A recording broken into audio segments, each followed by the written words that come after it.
আসসালামু আলাইকুম রহমতুল্লাহি ওবরাকাতু। সুধী দর্শক মণ্ডলী, মদিনার হোটেল থেকে আমরা আমাদের হাজী সাহেবদেরকে নিয়ে বের হয়েছি।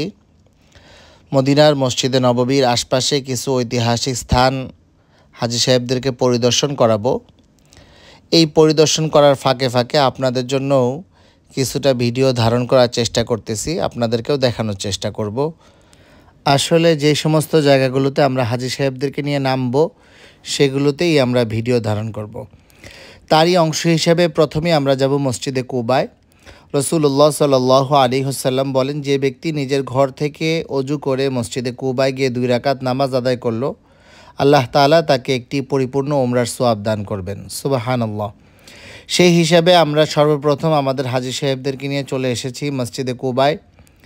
বৃষ্টি ভেজা একটি আবহাওয়া, খুব সুন্দর চিত্র আপনারা দেখতে পাচ্ছেন মসজিদে কুবার। আমরা মসজিদে কুবায় চলে এসেছি। এটি মর্যাদার দিক থেকে চতুর্থ অবস্থানে রয়েছে এই মসজিদটি। রাসূলুল্লাহ সাল্লাল্লাহু আলাইহি সাল্লামের হাতে নির্মিত প্রথম মসজিদ হচ্ছে মসজিদে কুবা। মসজিদে কুবার পাশেই একটি কূপ ছিল, যে কূপটির বর্তমান চিত্র আপনারা দেখতে পাচ্ছেন। এই কূপের নিদর্শন রয়েছে এখনও। আমরা চলে এসেছি মসজিদের ভিতরে। দেখতে পাচ্ছেন বেশ সুন্দর পরিবেশ। এখান থেকে আমরা আমাদের হাজী সাহেবদেরকে নিয়ে চলে এসেছি 2 কেবলার মসজিদে, যেখানে কেবলা পরিবর্তন হয়েছিল। সেই স্থানটিকে চিহ্নিত করে রাখার জন্য এখানে একটি মসজিদ তৈরি করা হয়েছে, যার নাম দেওয়া হয়েছে মসজিদে কেবলাতাইন বা 2 কেবলার মসজিদ। রাসূলুল্লাহ সাল্লাল্লাহু আলাইহি ওয়াসাল্লাম প্রায় 17 মাস মসজিদে আকসার দিকে ফিরে নামাজ আদায় করেছিলেন। সেটাই ছিল মুসলমানদের কেবলা। 17 মাস পরে আল্লাহ তাআলা রাসূলুল্লাহ সাল্লাল্লাহু আলাইহি সাল্লামের চাহিদা অনুযায়ী মুসলমানদের কেবলা ফিরিয়ে দেন মসজিদে হারামের দিকে। এটাই হচ্ছে সেই স্থান।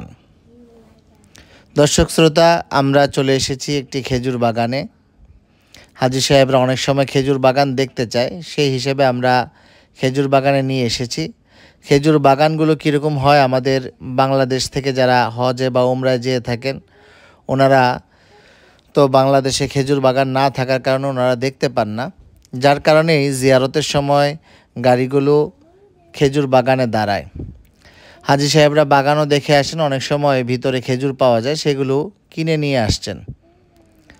আমরা এখান থেকে চলে যাব উহুদের প্রান্তরে।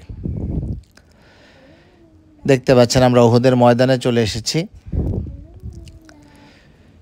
সামনে যে খোলা জায়গা দেখতে পাচ্ছেন, তারপর যে পাহাড় দেখতেছেন সেটাই হচ্ছে উহুদ পাহাড়। আমরা উহুদ পাহাড়ে তো উঠতে পারবো না, ছোট্ট একটি পাহাড় রয়েছে উহুদ পাহাড়ের কাছেই, যেখানে তীরন্দাজদেরকে রাসূলুল্লাহ সাল্লাল্লাহু আলাইহি ওয়াসাল্লাম নিযুক্ত করেছিলেন উহুদের যুদ্ধের সময়। এই যে দেখতে পাচ্ছেন ছোট্ট একটি পাহাড়, এখানে আমরা উঠবো আমাদের হাজী সাহেবদেরকে নিয়ে এবং উহুদের যুদ্ধ সম্পর্কে জানব। উহুদের যুদ্ধের বিস্তারিত ভিডিও আমাদের চ্যানেলে আলাদাভাবে রয়েছে, আপনারা দেখে আসতে পারেন। উহুদের ময়দানে 70 জন সাহাবী শাহাদত বরণ করেছিলেন।